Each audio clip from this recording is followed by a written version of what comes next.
চিকিৎসক নিপীড়নের প্রতিবাদে চট্টগ্রামে মানববন্ধন ও বিক্ষোভ করেছেন সরকারি চিকিৎসকরা। চট্টগ্রাম মেডিকেলের সামনে এই কর্মসূচি থেকে তারা হামলাকারীদের বিচার, সুরক্ষা নীতিমালা প্রণয়ন ও কর্মস্থলে নিরাপত্তার দাবি জানান। এই কর্মসূচির কারণে চট্টগ্রাম মেডিকেল কলেজ হাসপাতালে 1 ঘণ্টা চিকিৎসা সেবা বন্ধ ছিল।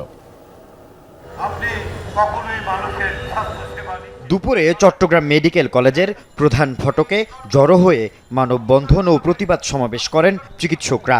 ঢাকা মেডিকেল কলেজের নাক কান গলা বিভাগের বিভাগীয় প্রধান ডাক্তার আসাদুর রহমানের উপর হামলায় ক্ষোভ প্রকাশ করেন তারা।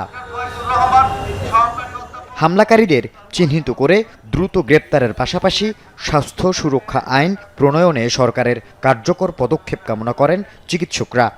এই যে সময়টা আমাদের নষ্ট হচ্ছে, এই সময়টা আমরা কাজে লাগাই।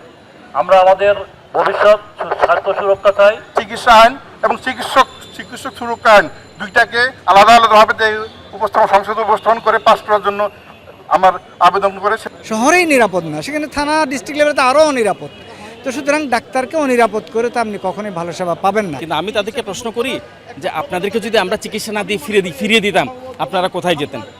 তাদের কিন্তু আর যাওয়ার জায়গা ছিল না। কর্মসূচিতে অংশ নেন চট্টগ্রাম মেডিকেল কলেজ ও হাসপাতালের সব শিক্ষক ও চিকিৎসকরা। তাদের দাবি, এমন হামলার ঘটনায় রোগী চিকিৎসকদের মধ্যে দূরত্ব সৃষ্টি হবে। বিদেশে চিকিৎসা ব্যবসা বাড়াতে পরিকল্পিতভাবে এমন ঘটনা ঘটানো হচ্ছে কিনা তা খতিয়ে দেখার আহ্বান জানান চিকিৎসকরা।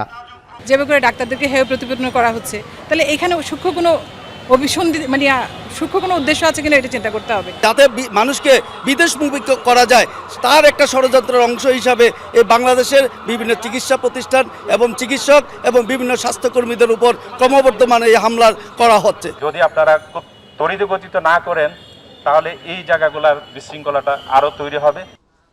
হাসপাতালের বিভিন্ন বিভাগের বিভাগীয় প্রধান, অধ্যাপক এবং সহযোগী অধ্যাপক ও চিকিৎসকরা বেলা 12টা থেকে 1টা পর্যন্ত আন্দোলনে থাকায় 1 ঘণ্টা চিকিৎসা সেবা বঞ্চিত ছিলেন রোগীরা। ডাক্তার সোসাইটির মধ্যে একটা ভয়ভীতি কাজ করবে, তাহলে চিকিৎসা সেবা ব্যাহত হবে। এই জিনিসগুলো মোকাবেলা করার জন্য, ডাক্তারকে প্রোটেক্ট করার জন্য আইনগুলো যথাযথ প্রয়োগ করে বাস্তবায়ন করতে। আল আমিন শিকদার, যমুনা নিউজ, চট্টগ্রাম।